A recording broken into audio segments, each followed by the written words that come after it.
Hello, Mech fans. This is Duncan Fisher. Hold on firmly to your mana potions, fireballs, and familiars, because you are tuning in to your regularly scheduled episode of the First Circuit Podcast.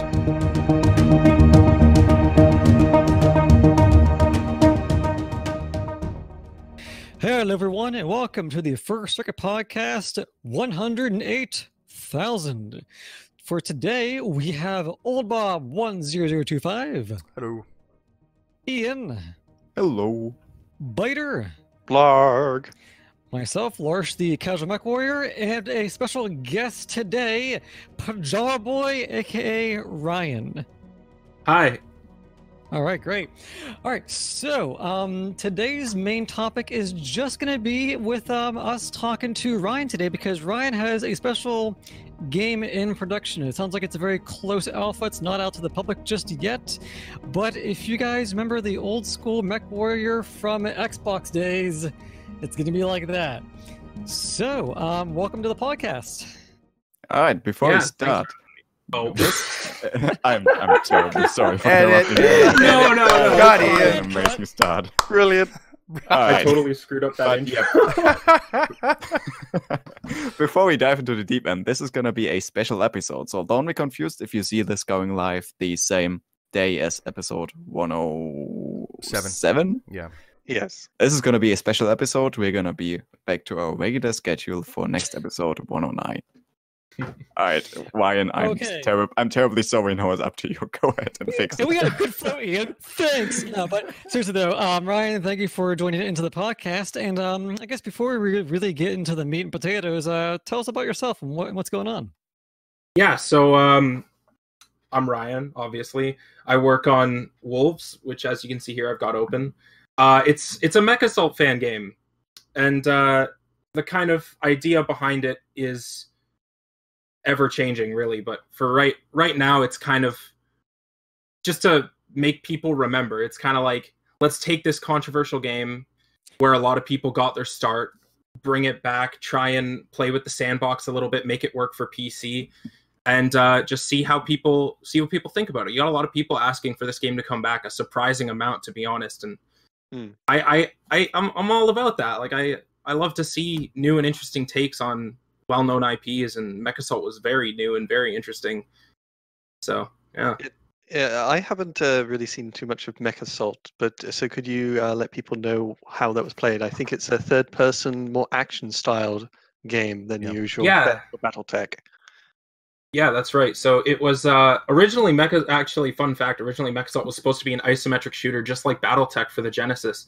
And eventually they made it third person. They made it compatible with Xbox Live. It was a third person kind of arcade action game. You had a lot of clan mechs, to be honest. You had a lot of clan mechs basically dropping into small maps, and it was really fast paced. It was Mechwarrior in the third person with Doom's pace. Basically, if you try and think about it like that, that's a good way to simplify it. It's just action, explosions, early 2000s edgy metal, and it had a lot. It didn't take itself too seriously. Like, it had a lot of fun with its source material. It didn't stick too closely to lore. It was just a fun romp in BattleTech Max. And if I recall correctly, that was I think one of the first Xbox Live games too that came out. Yeah, it was. I think it was like the first. Yeah. So that was their main debut of hey, this is what we can do, and they really hadn't done many online console games before that. So for those of you out there who do console games online, you have Mechwarrior to thank for that. It launched right next to Halo, so that was. I just looked up the date. I was in primary school back then. Bob, if you want to feel really old, I was born in '97. Mechassault was the first game I ever played, and I don't even remember it all that well. 97. Those memories are very blurry. '97. God, I was managing a game store back then. So, yeah, my origins with Mechassault run really deep, and wow, I'm really grateful that I've been able to bring the project this far. It really feels like my life has kind of come full circle in that way. That's getting cool, a little deep there, Yeah, it's pretty awesome. No, it's super cool though. Yeah. But it's also But it's also interesting to get, a person who's a little bit younger and get their perspective on the franchise, because you have like Bob, who's a little bit older and he's huge into BattleTech of the old school stuff. Yeah. I'm like middle of the ground, but I kind of came in where Dark Age was, and then we have you who's coming. I know, Bob. I'm sorry, I said the name. And then now we have you, who's of course, I think possibly the like youngest of all of us here, and you have like a later perspective on the franchise. So, but it's kind of cool that you've made a game out of it, though. Yeah, it's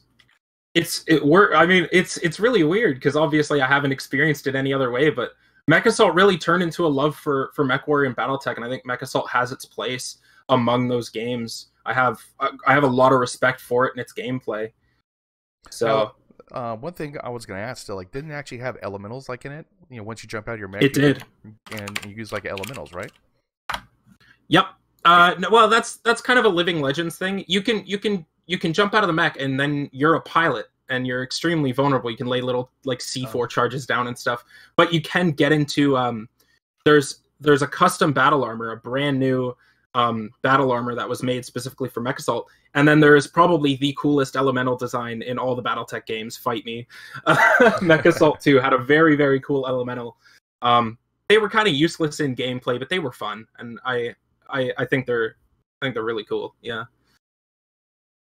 Okay. What other BattleTech games have you played? I played Mechwarrior 2 on the PlayStation 1, like way later. Wow, it did not feel very good. That was when I first started like taking interest in Mechwarrior, like realizing, oh, Mechassault isn't the main property. It's actually a part of this bigger thing. And then I played Mechwarrior 2 on the PS1 that was collecting dust in the basement, and that was interesting. And then I got into Mechwarrior 4.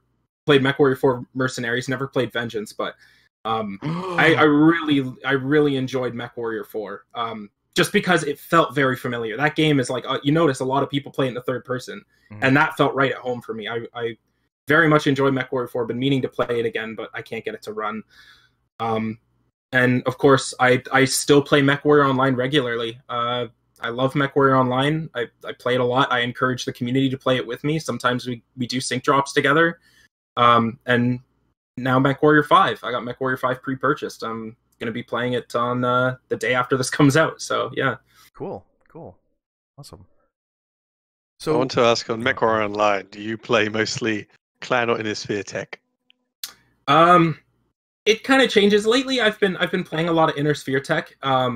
Mostly nostalgia mechs, because, I don't get too seriously into the metal or into the meta. But I do love my clan tech. I saw that thumbs up, Bob. You turn that upside down now. I love my Cougars, obviously. Me being as I am, I love my Cougars. I play a lot of fire support lights, and I have a summoner. I made that work somehow. I love the summoner. The summoner is probably one of my favorite mechs of all time. I just love the way it looks. I don't care if it's bad. It's an amazing looking mech. Yeah. So very iconic. Do enjoy actually. Mechwarrior. So yeah, definitely. Yeah, very. So okay, basically we're gonna ask who else is on this team actually working with Wolves like with you? So I got one programmer, James. He's amazing. Whenever I need him, he's there. So I'm very lucky to have him. And then I've got 3 people in audio. 2 of them work on music. One of them specializes more in metal. The other specializes more in cinematic stuff. And then I have a sound effects artist who we just picked up. And then one guy on UI, and that's it. Team's very small. And I'm the only 3D artist. So all the artists, all like the 3D art you see in the game is me. I got one question. What actually why did you do the Wolves, basically, as far as like what promoted it besides just playing like Mechassault? Well, if you'd asked me like 2.5 years ago when we started, I would have laughed and been like, haha, I'm never going to do this thing. That's stupid. Fan games never work. But this game started as many fan games start, where a 14-year-old kid from Australia came up to me and said, hey, let's make a fan game. And I'm like, how did you even know I had skills with Blender? And he vanished. No one's seen him in a long time. I certainly hope he's okay. But I had to take control of the project, and you know, kind of turns Mr. Negative, I'm never going to work on a fan game, into now I have a fan game and it's actually working. So cool. Weird origins, but yeah, like it kind of happened by chance. It was a chance encounter, but I'm really happy it happened, and I'm happy with where we are. Yeah, that's cool. That's cool. All right, we've got one more question to your person. Something you answered for the behind the scenes, but for people just listening to the regular episode, why are you called Pajama Boy? Yeah. So and there, I'll bring up these guys more than once because I have a couple stories. But the guys, there's a community called Mechassault Reborn, and they use a software called Xlink Kai. For those who haven't heard of it, it's basically a server you can start, and it imitates System Link. So you plug your Xbox into your PC, and then you can play System Link as if it were an online game.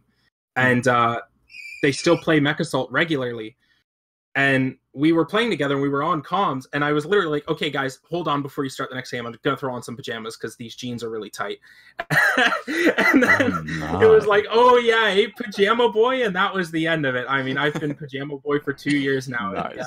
Damn. Yeah, it was a very natural thing to happen. It was weird. I've got a quick question for you guys who are native English speakers. Is pajama actually spelled with a, like, in his name, or is it spelled differently? It's like the actual, like the letters usually. It's like P and then a J. For pajama. Yeah. Okay. All right, cool, because I've learned something else as well. Yay! Yay! Alright, moving on, we've got some stuff about the actual project, the reason you're here. Alright. Mm-hmm. So you've told us a bit about what you're trying to do with Wolves as a project. Well, you've talked a bit about your inspiration, but what's your actual objective? What do you want to achieve with this project? What's your right? end So game? I think I touched on it a little bit before. Obviously, the best thing that could happen for me, in my perspective, is like I would just really like another Mechassault game. Lifelong fan. The more the years come and go, the more I doubt it. I mean, for almost 17 years now, I've watched E3s come and go and nothing's happened, and so like slowly you kind of end up losing faith a bit.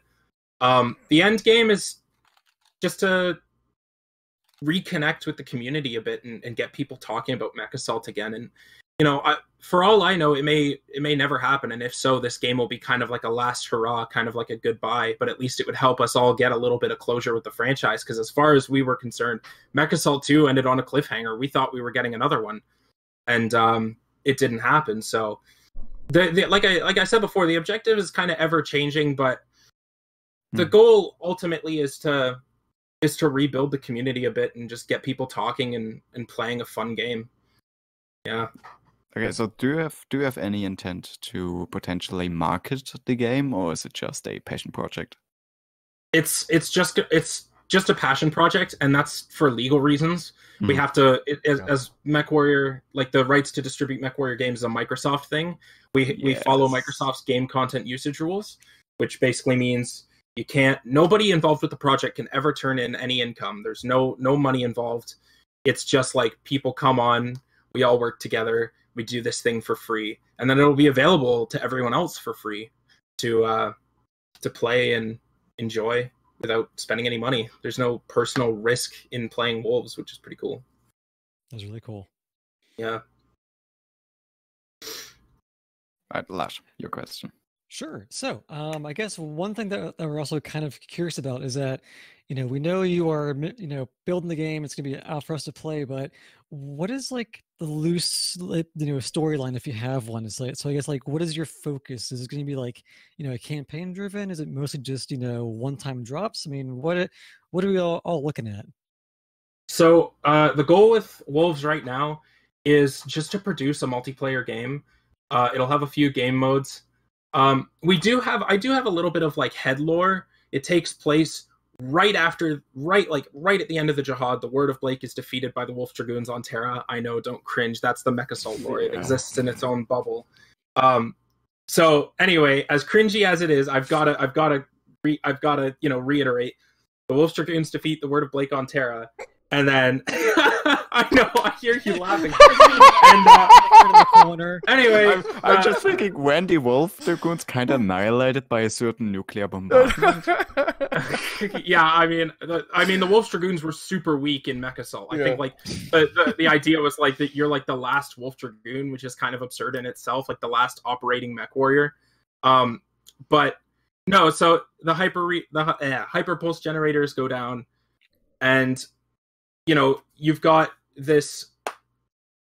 Well, I'm not going to get into it because it's never going to happen. We're never going to write a campaign. But yeah, it takes place. It takes place right in the middle, right in that converging point where like you're starting to see some Dark Age stuff leak in, but it's not tractors with legs yet. You know, it's not Mad Max in the BattleTech universe. It's not leaf blowers with guns on them.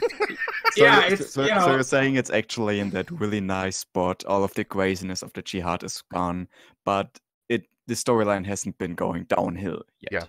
Yeah.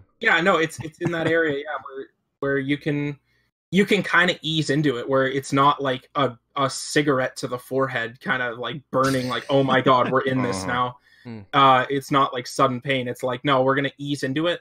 Kind of stick our toes in the water and see what we can do. See how the community reacts, because I also kind of like pushing people's buttons a bit, and I want to take some like well-loved mechs and weld on a tractor bucket like it's the Corsair or something, you know. So I mean, yeah, like we have some fun with the setting, and we have some fun with the designs in that way. A lot of that influences like the art we do.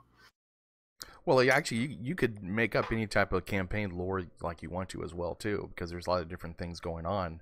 I mean, especially like after the Jihad, you know, it's not just one planet, one territory; it's all over the inner sphere. Plus, plus the periphery. So any type of lore you want to put in there, you can do it. It's it's not a big deal. Yeah, if one day we could have a campaign, it would be it wouldn't be too bad. Here's the beautiful thing: because no one likes what happened after the jihad, you can just make up whatever the F you want, and people are going to accept it. Yeah. Well, I'm gonna say something really controversial, and I said this before we started recording, but like, I do personally believe in my heart that I think Mechwarrior 5 could have been a jihad game, and it would have been interesting, like, because the thing with Mechwarrior 5 is, I'm not going to get too into it, but the thing about Mechwarrior 5 is it doesn't really show me anything that I haven't seen before. Yeah. You know what I mean? Like, I've played in that era, I've been there, done that. BattleTech was a fantastic game, and it showed me a lot of things that I didn't know about that era.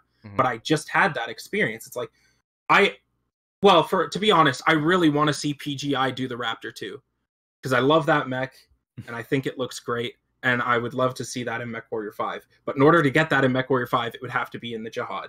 So, you know, I just want to see stuff that I haven't seen before. And so Wolves also kind of like does that too, where like with Wolves, I can personally push this idea of like, here, I'm going to take these mechs you know and love and do stuff that maybe you haven't seen before. Maybe people think doesn't really fit with the franchise, and we're just going to do it because there's no risk. We don't lose any money if people don't like the game.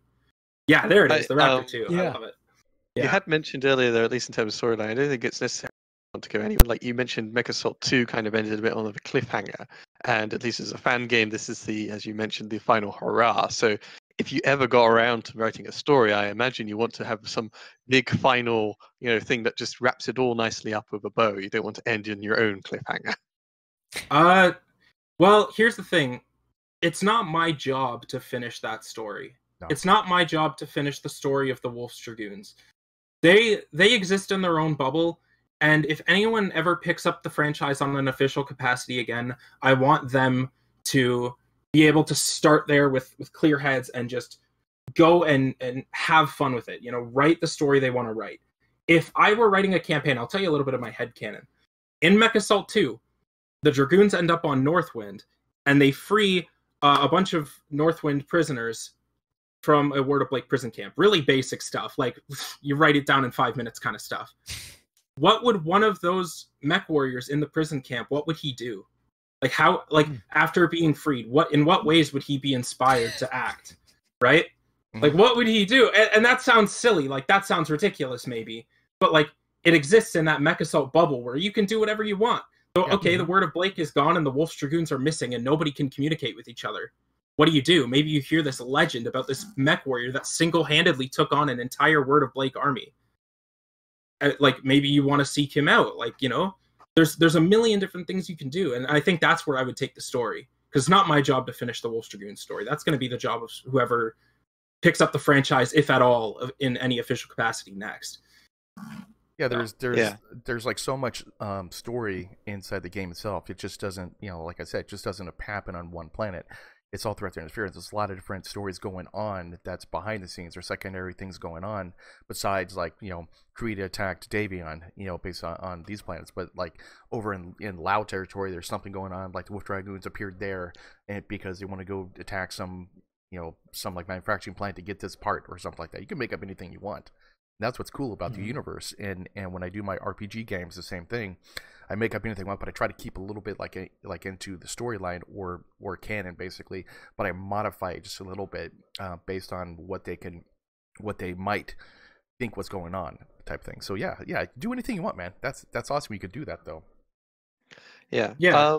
Perhaps moving on though from story, since as you mentioned, it's more the realm of headcanon. What's the actual gameplay? You said it's you're looking to make a release about it being multiplayer. So is it the primary focus PvP or PvE? So the primary focus is PvP. We do offer PvE modes though. We offer Grinder. Normal is just a debug mode. Don't worry about that. But we do offer Grinder, and actually, I'm gonna play it in just a second here because I promised the community I'd show off the Arctic Wolf today. Oh, definitely. But yeah, we're doing Grinder. PvP isn't available yet, but we've got a lot of really fun, like, out there modes that we've been playing around with. We had this one idea for a mode. Now, this sounds stupid. I just want you to turn your brain off for a second. We had this idea for a mode. Okay, what if we built a dodgeball court and had mechs play dodgeball with a nuclear bomb? You know, like Rocket League style stuff. I love it. Yeah, Sure.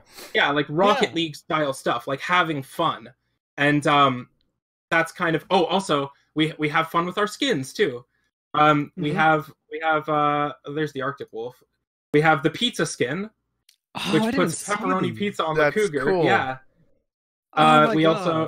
We have Pain God's Choice. Now, there's a little story. I'll quickly recap of it. One of the project leads of Mechassault in 2002 and 2004 hated Paisley. Hated it. Hated Paisley. And the team, I know this through a contact, their team would always joke about Paisley mechs. So I made a skin called Pain God's Choice, and this has a dynamic, like, you can change the color of it, Paisley pattern on it, and you can run around in a Paisley Cougar. Like we're just having fun. And here it is. Here's the Arctic Wolf. Bam, that's the first time. Nice. Ignore the yellow jacket, which is like the yellow cracks. There it is. Bit of a departure, kind of like our own. Kind of looks like an ice ferret, but you know, we're not going to talk about that. I just want to say also too, like, I have it as full screen on the YouTube channel, so in case anyone's listening on SoundCloud, check out the YouTube channel. It's full screen up here, so you know, and just know what we're talking about, showing it. And what's this we have? We have a first circuit podcast skin. Oh, yes. Notice the microchip pattern on the kneecaps. You have the logo. Oh, that's cool. I had a couple people in the server's house. Oh, that's awesome. That's why you were asking for the logo earlier. Yeah. Yeah, that's why I needed it. And yeah, you can change the color on this. You can change the racing stripes, however you want it. That is great. That's amazing, man. That's cool. So, yeah, well, I really appreciate you guys bringing me on. I had to do something. So, I like the Ford GT, and the Ford GT has the red paint with the racing stripes. So let's go with white. It does, yeah. And I'm just gonna jump into Grinder while we continue to talk about stuff. Okay. Yeah. So that skin, is that gonna be like in the final thing? Yeah. Oh, cool. Oh my god. The skin is in the final game. It'll be accessible from the get-go. You'll be able to use it. So here's the gameplay. Hopefully it's not lagging too badly. I was gonna say, for those of you who are watching on YouTube, please disregard any quality loss or lagginess. From myself, I think Biter and I play tested it a little bit. It looks a lot better than what it is going through Discord. Yeah, it runs. It does run actually smoothly. Yeah. We're gonna have some raw gameplay on YouTube a little bit after this podcast comes out, we're going to put some up so that people can see it in all its glory. I love how you have the Uziels. I love the Uziels on the top. That's awesome. Oh yeah, ignore that too. Whenever the camera clips into something, like geometry starts vanishing. So I'm going to do my best to make sure I don't clip into any geometry. Okay. I did find that all these clan mechs are fighting and there's Uziels above them. It's like, are Uziels supposed to be aggressive? For some reason, and I do, like, there is a little bit of lore. I actually did some reading. Hesperus 2 is obviously the location of a Star League factory. Yeah. You guys can correct me if I'm wrong. No, actually, that factory is visible. You can see it because we took the height data from a range, mountain range in Saudi Arabia, and then I modeled a factory, and there it is. Oh, dude, it's over there. Man. That's cool. Yeah. So like I've done some reading. Lore, like the BattleTech lore does have a role in this game, just not as strongly. The focus isn't really on the lore as much, but yeah, no, like in Mechassault 2, for some reason on Hesperus 2 in this Coliseum, they have statues of mechs all over the place. Yeah. I don't really understand why, because the statue, like the mechs probably aren't that old at the time. Like who would build statues? Like, you know? Well, it's Hesperus 2, they're producing mechs, and it's Steiner, and obviously the Lions have more money than sense. I mean, they're like the major mech factory of the Inner Sphere, pretty much. So, might as well. So getting back to a few questions though, I do have something real quick. So since this is going to be like a PvP or a PvE, how many different maps or arenas do you plan on having? We kind of just go at it. Like we don't really like have a list. Right now we have 3 maps planned, which is this one. This map is called Ill Fortune. We have River Canyon, which is a remake of River City from Mechassault 2. River City is kind of like that reoccurring map in a bunch of different Mechwarrior games, so we had to have it. Although I don't think legally we can actually call it River City. I don't know what would happen if we did. And then we have a map that I think one of our guys on the team is calling Scylla's Maw right now. And it's basically an underwater map just beneath the surface. Wow. And there's this big, scary crevice running right down the middle of the map. And it's got it gets really dark. And we're using that map to play with the idea of pitfalls. Like in old shooters, you could fall off the map with one wrong step. Yeah. And we're, that's a really old, like early 2000s game design thing. And we're playing with that because it's like, it's fun. It's like, yeah, I want people to get super salty at this game when they fall off the map. Because that's funny. That's actually funny. Like when people fall off the map and they scream, it makes me laugh, and I want to laugh. I love it though. I love that. Yeah. And I guess speaking of funny, what's your favorite part of the game so far? Of Wolves? Yeah. My favorite part right now is the music. We have a really strong audio team, and I was a soundtrack buff even before developing this game. And I just so happen to come across some of the best of the best. Every song has a reference to a previous piece of music from the Mechassault games, and we actually have a reference to Harebrained Schemes BattleTech in there too. Specifically Umbra, which is like you hear that when you're in the dropship. But we took like the strongest melody in Umbra and we made it into like a metal song, and it sounds amazing. And we're gonna drop that really soon. But yeah, like there's references. Like we play with a bunch of different genres of music. It's not just one genre of music. And we have fun with it. Like the theme for Ill Fortune, you might not expect it, but the theme for Ill Fortune is actually an EDM track. It's really bassy. It's like house music, and like that was just like, hey, like what if we did this thing? And we're actually talking right now about doing an intro video for Wolves, but stylizing it as like a JoJo intro because we don't care. Oh, that's so good.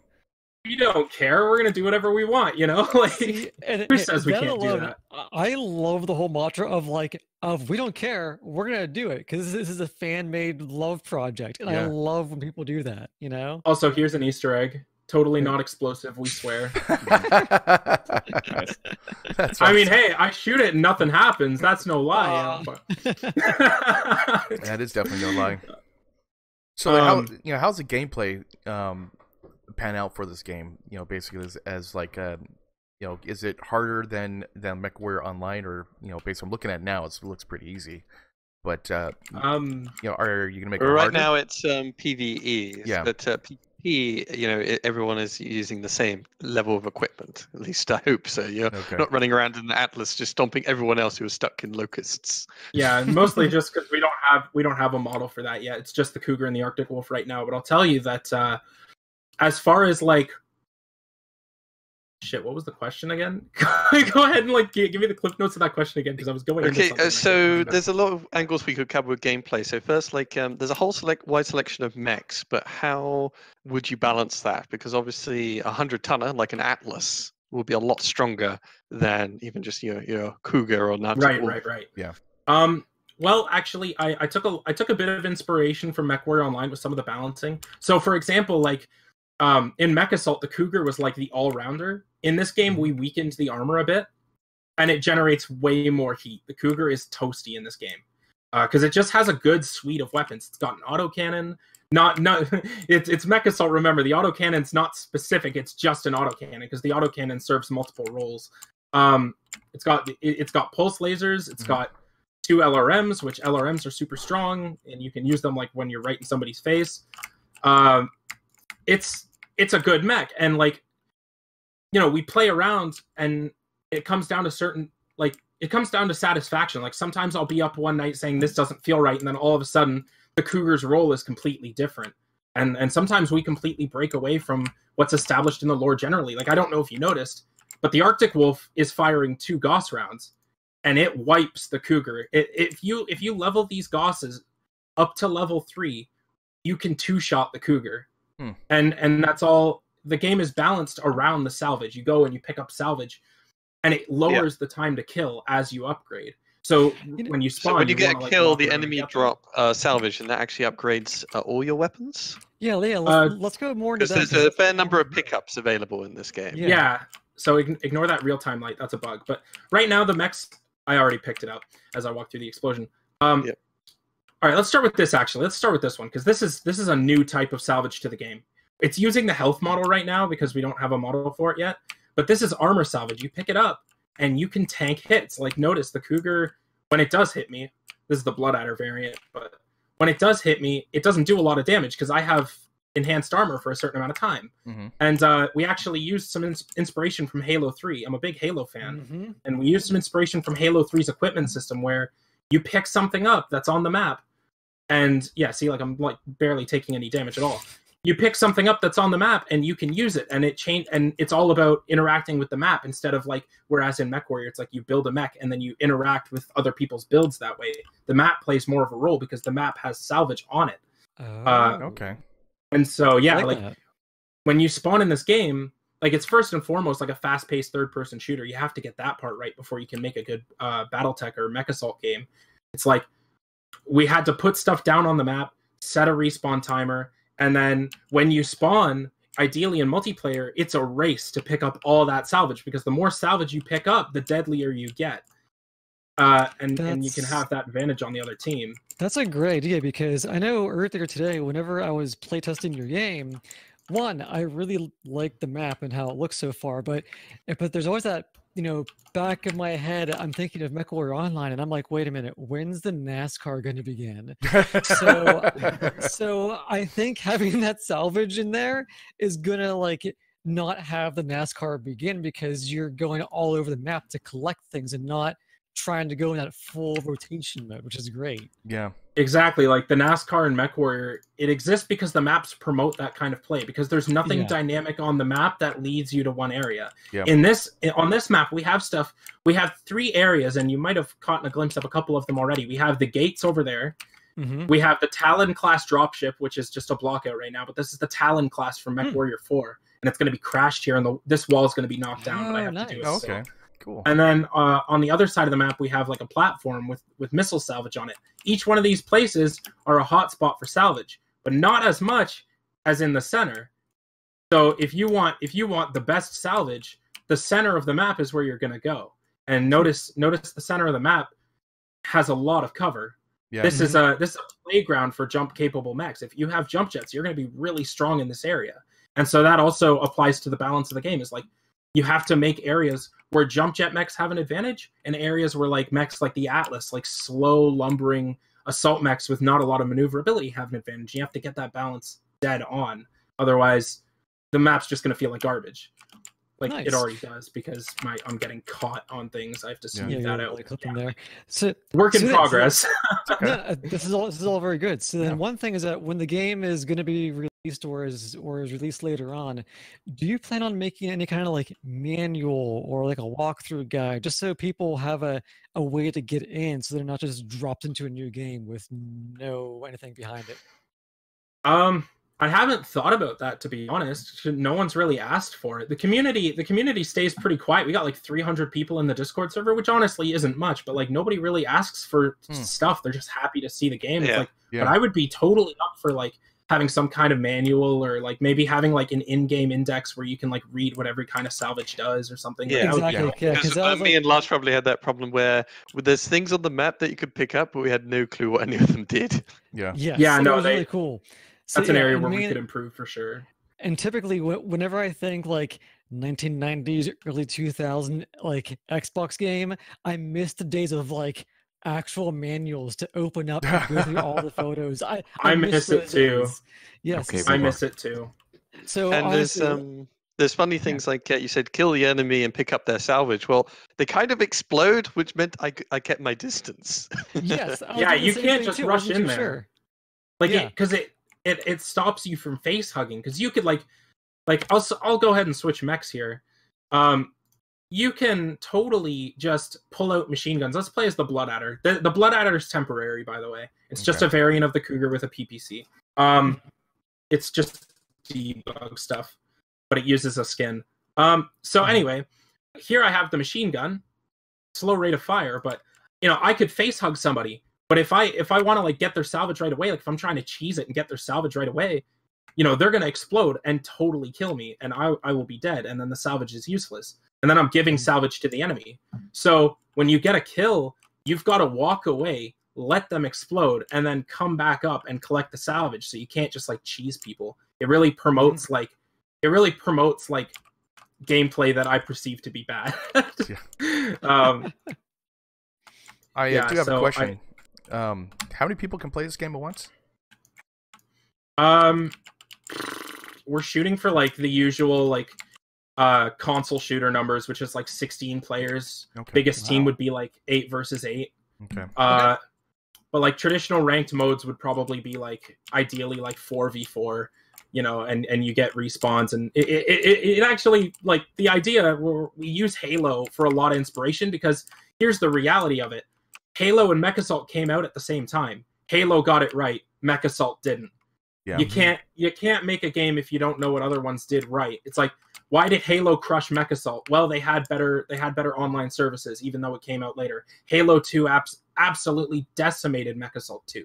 And so we cut a lot of the stuff that Mechassault 2 did, but did kind of poorly.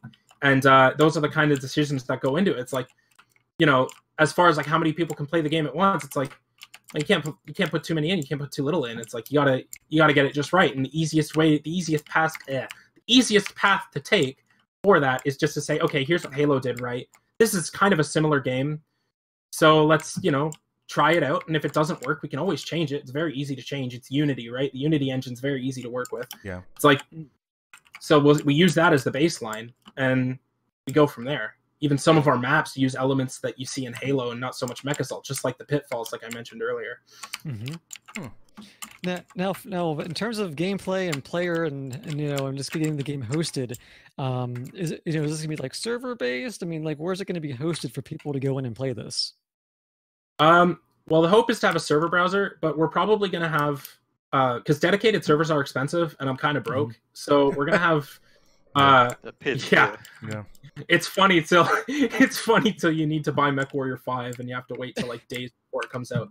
But no, it's like the plan is to use peer-to-peer servers. It's not ideal, but the hope is that the community can start up their own dedicated servers, just like the community does in Mechwarrior Living Legends.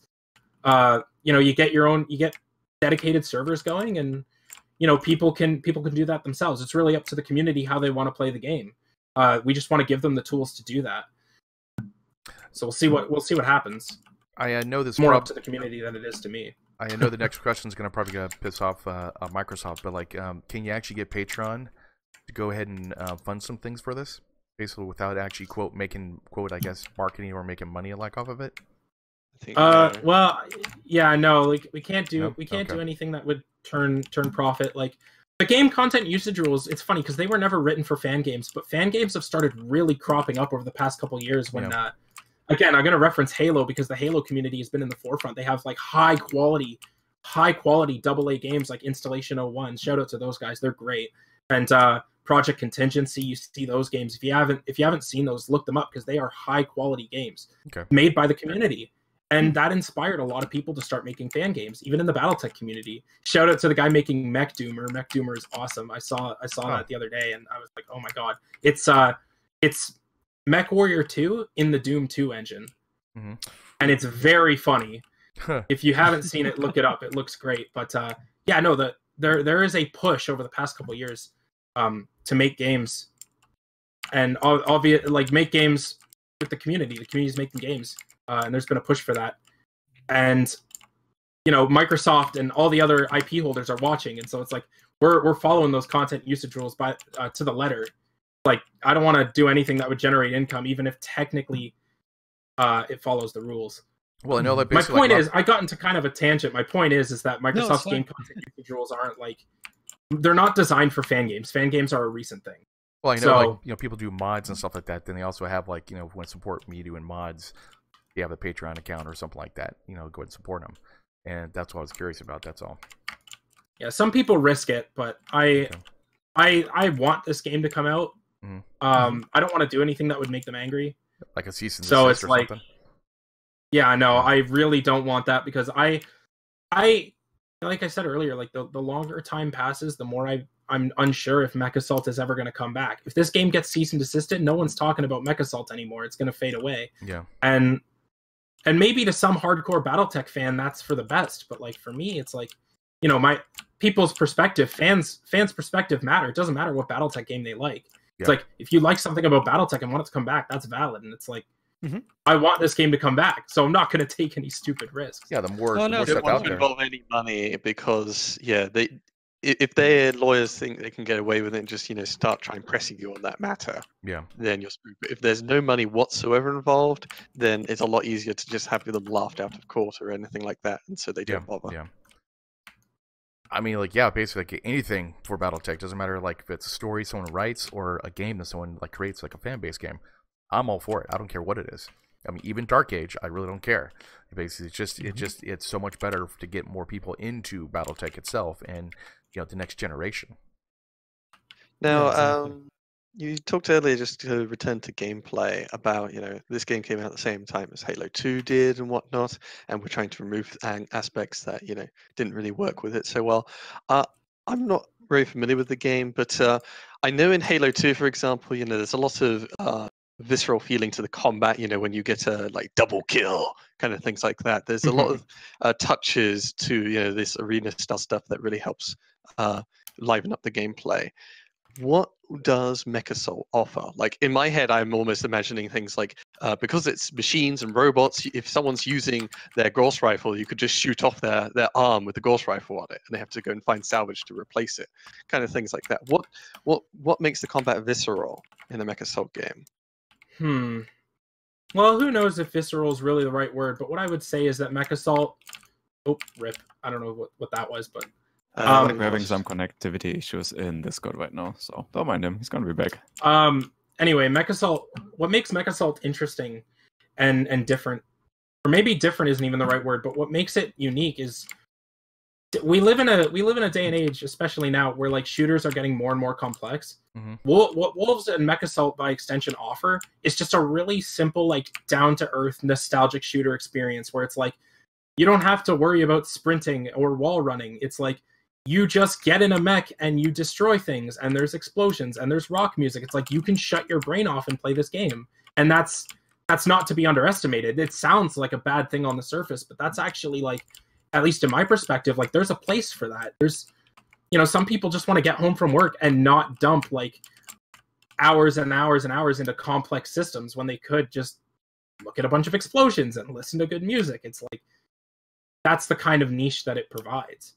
Okay. That's what I think is special about it. It's special in its simplicity, like Minecraft. Yeah, true.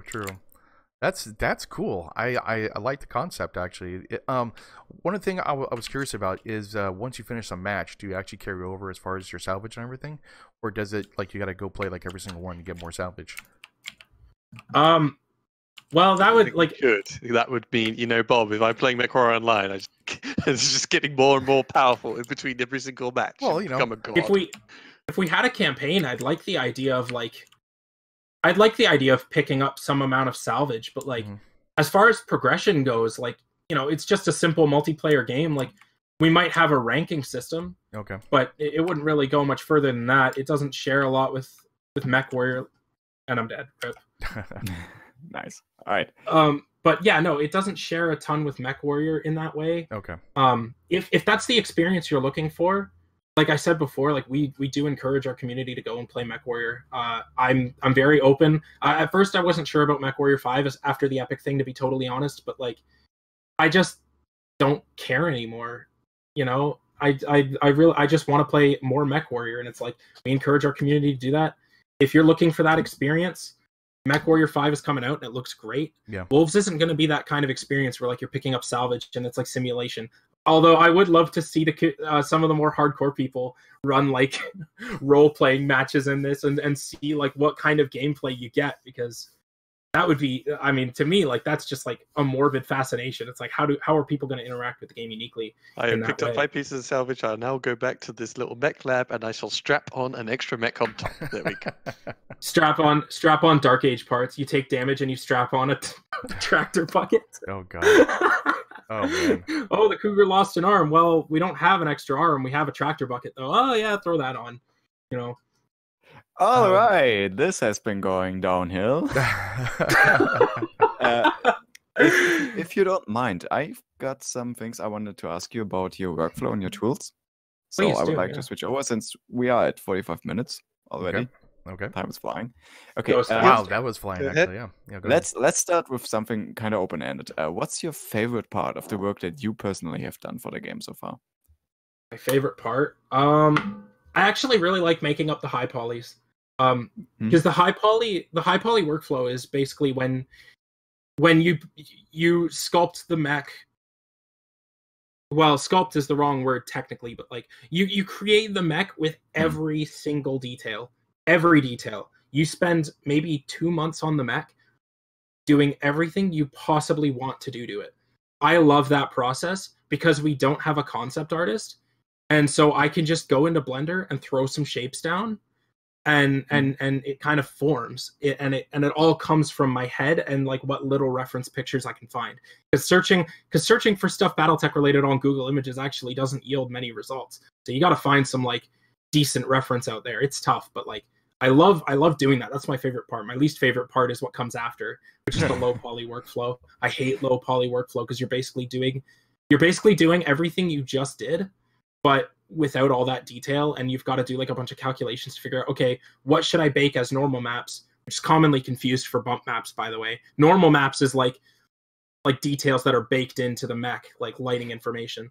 Maybe you should. I know what you mean with those words, but I'm pretty certain most people don't. It's so you know like the big confusing blue images that like you apply and it makes like, you know, it's got the blue and the purples and the greens, and you apply it to something and then it like, you know, it makes like the little bumps in the mech that aren't actually there, but like they look like they're there. That's a normal map. It's really hard to explain because it's such a visual thing. It's art, you know. It's like trying to explain like a Picasso painting to somebody in like the simplest terms. Because it's this is the part that actually makes it something have a texture. So if you were looking at something made of custard, it would look kind of smooth and buttery. But if you're looking something concrete, it's all, you know, rough and coarse. Yeah, you do that with normal maps. Normal maps are what you use to give something that like textured look. Anyway, I hate the process of like making a low poly and then baking it, and then because you have to go through that. Baking takes like 30 minutes, and then you have to like do it over and over and over again, because you have to like do it once, look for artifacts, which is like errors in the texture, and then you have to do it again after you've applied the fix, and maybe your fix broke something else on the model, and then you have to it's I hate it, but I love the high poly workflow. It's great. Right. I've got that was a long answer. Yeah, it's a good one though. I've got a really quick update on Lars.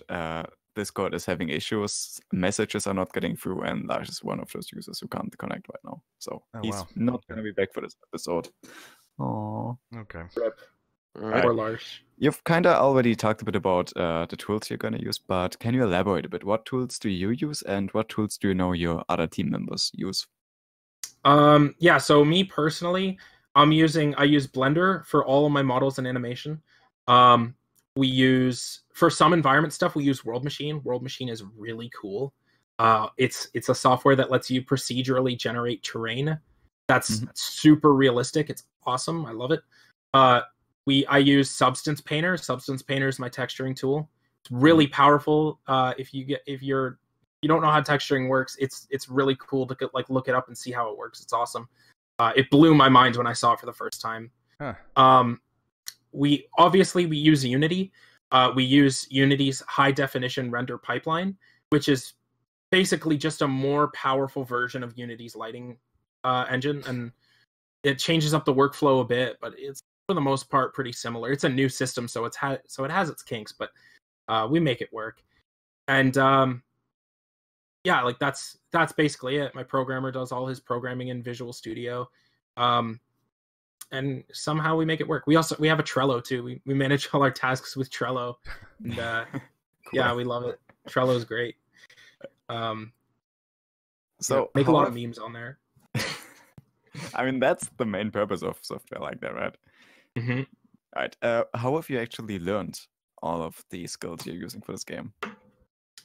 Well, when we got started, I had messed with Autodesk Maya in middle school, which in Canada, where I'm from, is elementary school, but in America it's middle school. It's really confusing. But yeah, like I had messed around with it a little bit from a really young age, and I was kind of fascinated with it, but I didn't think about it too much. High school goes by, and then obviously I'm approached by this 14-year-old kid from Australia. I was like, hey, let's make a fan game. And I'm like, well, I have a bit of experience with 3D, but besides that, I mean, I didn't know anything. I had to learn quick. You know, was I intimidated? For sure. But intimidation doesn't get work done. It's like, you want to get work done, you've got to just be willing to dive in head first. And that's what we did. I didn't know anything about Unity. I didn't know how textures worked. But what I did know is people who have been doing it for a while. So I messaged some people, some artists from the Halo community, and they critiqued some of my work and told me, you know, really filled me in on all this great stuff that I didn't know and I wish I'd known. And yeah, I mean, I've been doing this for 2.5 years. The first year of work was mostly pre-production. I mean, almost nothing, no art from the first year survived. I don't think any of the code because at one point we exchanged programmers. Like my one programmer was like, okay, I'm gonna go work on this other game, and we got a new programmer, and he's great, but like, you know, all that old code for the most part got thrown out, so the game's really only been in development for 1 year. So yeah, we all had to learn really quick how game development actually worked, and I had to learn how to be a leader and tell people what to do in a way that makes them not want to hit me.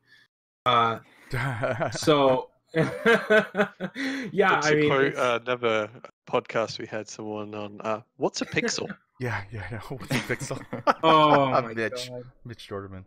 Yeah, but yeah, no, it's been a journey. It feels like it's been like 10 years when it's only been like really 1 year of just a lot of like 5 hours a day I'm putting into this to get it done. It's like we are always at work. I take it pretty seriously, even though like we pump this game full of memes. I mean, we do. I do take like you do that to keep yourself interested. You see that with a lot of game development. Yeah. I try to keep the feature creep kind of low, but it's still like you gotta have some fun, right? If you're a developer and you're not having fun, like why did you ever choose that career to begin with? The perfect career is one that you have fun with. True. I want to have as much fun as the community has. So, you know, pump the game full of memes. Don't take it too seriously. Just have a good time with it, and that's what I've been doing, and it's been a blast. It's been a really awesome journey. I love it. That's cool, man. That's cool. So like, when do you actually expect the game to come out for Wolves? Ooh. Okay. Expectations beyond reality. It's coming out very, very, very soon. Sooner than anyone in the community even realizes it's coming out. I was actually considering dropping a date. I don't think I'm gonna do that because I kind of want to sneaky drop it like Apex and watch everyone freak out. But it's coming, like, because what we're doing is we're gonna drop the Grinder Alpha, which the Grinder is the PvE mode I was just playing. Okay. We're gonna drop the Grinder Alpha, and then we're gonna immediately shift over to multiplayer testing because Grinder's ready to go. Maybe not all the art's there and whatever, but it's a fan game. Who cares? Just get the community interacting with the game, telling us why it sucks early so we can fix it. Yeah. And then multiplayer testing is a lot harder to, multiplayer is a lot harder to do than single player. There's a lot more going into changing stuff, a lot more than a lot of people realize. You don't just flip the servers on, then suddenly everyone's in the same match. No, it's very different. Whole back end to manage. But, put the Grinder Alpha out. Grinder is basically ready to go. And then multiplayer testing is going to happen. And we're just going to wing it. Like, we've been winging it this whole time, 2 years. So, like, we're going to drop the Grinder Alpha, see what happens, and continue to wing it. And, yeah. Gonna wing it so hard suddenly there's Aeromechs. Yeah, Land Mechs, Oh, yeah. man. Yeah. Cougar, but you replace the torso with like the sharp like jet cockpit. I've seen a Google of like someone who did a miniature. I think it was a kit bash. They just took like a jet and just put it on the front of the Cougar. I love it. But yeah, no, like, just it's all about just having fun. That's what it's at the bottom line. That's what it's all about, basically. You just not, have fun what you're doing. You're not making money, right? Yeah, definitely, man. Definitely have fun what you're doing, man. Enjoy it. Also, I just want to quickly say before we wrap things up, because I'm sure we're running close to the end. I just want to say quickly for the record that this is not a game, and I feel like I've tried my best to make it obvious, but like, this is not a game that holds any resentment or ill will for PGI. I love PGI. I love the work they've been doing. Maybe they're not the most popular company with everybody, but I really do. I support PGI, and I wish them the best of luck with Mechwarrior 5. And, it's not a game that harbors any bitterness or resentment. It's not trying to dethrone anybody. We want to be everyone's friend if we can. And because I know some people in the community might because you see this all the time. I saw this on Twitter. Someone tweeted Phil Spencer and said, look, this team's doing it the right way. I don't want to see anybody doing that. Yeah. I don't want to get dragged into that business. Rip. There goes Spider. So he's back. But yeah, no, Yep. I just want to make sure everybody knows that, we don't want to get dragged into that business. We're just doing this for fun.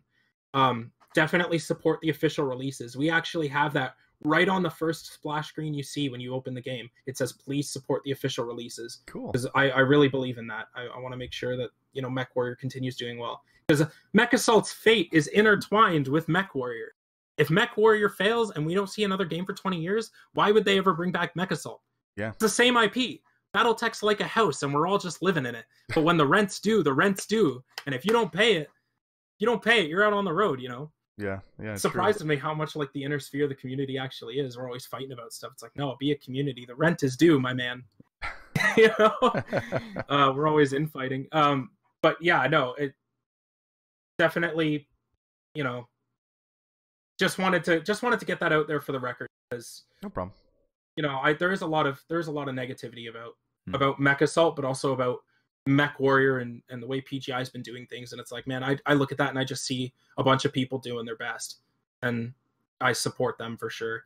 So yeah, that's my message for the community, for the record. There you go. Okay, so besides supporting the Mechwarrior franchise as a whole, how can people specifically support Wolves? Just talk about the game. I haven't had anybody make content for this game yet. If there's any content creators who want to play the game and make some content or anything like that, I mean, that benefits us. But send me a message and we can get you in for the multiplayer testing, and that would be really funny. You just hear a bunch of angry kids over comms what is it? What are you doing? Before the game comes out. I'd love to see that. But just like spreading the word, you know, just talking about it and continuing to just be a part of the community and be good to one another. Don't be toxic when it comes to Mechassault. Don't like shout people down, especially and this is to the people in the Mechwarrior 5 Discord, because I got shouted down for even bringing up Mechassault. It's like, wow, no, man. Yeah, no, like I'm not going to get too into it because I don't want, like, it's been a pretty positive podcast so far. I don't want to ruin that. But, like, it's like there's a lot of people out there who believe very strongly, and their passion comes off as anger. They're just very passionate people. And there are some people out there who thinks the clan should never have existed, but like it's a part of the franchise's DNA now, just like Mechassault is. It existed. You can't go back in time and change that. Mechassault existed. The best thing you can do is look at it as the blank canvas as that it is, and try and make something that people are going to enjoy. And I think that's something that the community could use right now. Is just is a little bit more positivity, a little bit more openness. Just be like, yeah, someone's making this weird, controversial Dark Age game, but like, is that the worst thing in the world as long as Mechwarrior continues to be an option? No, not at all. Actually, no. I don't think so. I mean, like, you know, personally though, like I'm against Dark Age, but you know, anything to actually bring people into the game system or the lore itself, I'm okay with. You know, basically, exactly even Dark right. Age, you know, it doesn't matter. I want more blood inside the game itself. I saw people like saying like, we don't want casuals. This game is meant for old people with an old aesthetic, and we don't want to change that. And it's like, have you forgotten, good sir, that you were one day a casual yourself? It's like, and everybody has that thing that brings them in. Mechassault was that thing for me, and I think honestly, like in the comments, somebody let us know how many people actually started with Mechassault, because a lot of people can trace their lineage back to this game, and it's like everybody has their gateway drug, and it's like, it deserves respect because it's contributed a lot to the franchise. Yeah, a lot more than people give it credit for. So, yeah, just that toxicity and that negativity. It's like, we don't need that. The community really needs to band together. Maybe not over wolves, but like enjoying BattleTech in every respect, in every available facet. It's like, just play the game and enjoy it and be good to each other. You know, that's the message of wolves right there. That is the wolves message. Oof, Lars, you missed some good moments there, my man. I know, and you're not gonna. I got very deep and philosophical. It's a damn shame. Okay, quick side note: Discord in my area in Pittsburgh went down. I'm doing it through a wireless connection through a phone hotspot just to be here. That's the only way I'm here is because my work phone has unlimited data that I don't pay for. Oh, so God. I'm using a hotspot just to freaking be here. So yeah, I'm back. I'm back, and I'm sorry that I missed almost everything that was probably said. Dude, I just gave like the outro to Metal Gear Solid 2 just now. I apologize for getting so philosophical. No, that's like, cool. I believe that. I'm not just saying it to sound cool. I actually genuinely believe what I say. Yeah. It's something we've kind of touched on past episodes, so we are totally with you. Even I got to the point where I'm like, okay, if you're playing clicky tag, I'm never gonna be friends with you, but as long as you bring new people into BattleTech, I'm not gonna immediately No, actually, like, I give Large a lot of crap, but like, you know, I really respect I really respect you, and you know, playing Dark Age and all that kind of stuff. Even though you play that, you know, basically you're still my friend, man. It's all good. I know, it's cool. It's all good. Yeah. Let's get the Ragnarok in Mechwarrior 5. Okay, let's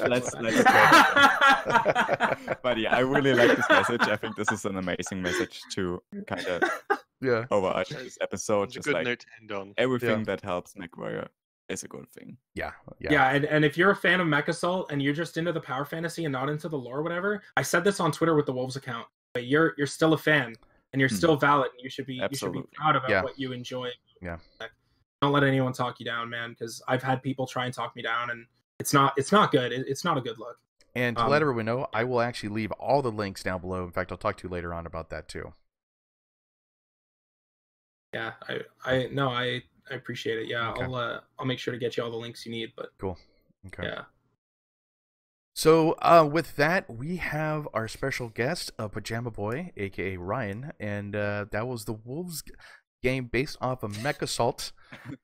And I actually had a blast with this one. This is really cool. And, thank you for actually coming on, Ryan. Yeah, I really, really appreciate you guys having me. PR's been tough for us, so this is a big deal. Thank you. Hey, like anytime you want to come back on, let us know. We'll be more than happy to go ahead and have a special episode, kind of do that kind of thing. So we have no problem with that, man. Awesome. I appreciate it. So everyone, that was episode 108,000 with Biter, Larsh, and I think Ian got dropped out there, and myself, Bob, and our special guest Ryan Pajama Boy with the Wolves game coming out sometime in the future. Yep. Thank you for watching and supporting it, everything. I'll have all the links down below. I'll try to get as much as possible for the links, and definitely support Wolves if you guys can. It looks awesome. I'm actually excited to actually check it out. I have the early copy, so I'll check it out. Yeah, I'm going to check it out. I have an early copy. I'll definitely go play that sometime soon. And thank you very much, and we'll see you on the battlefield.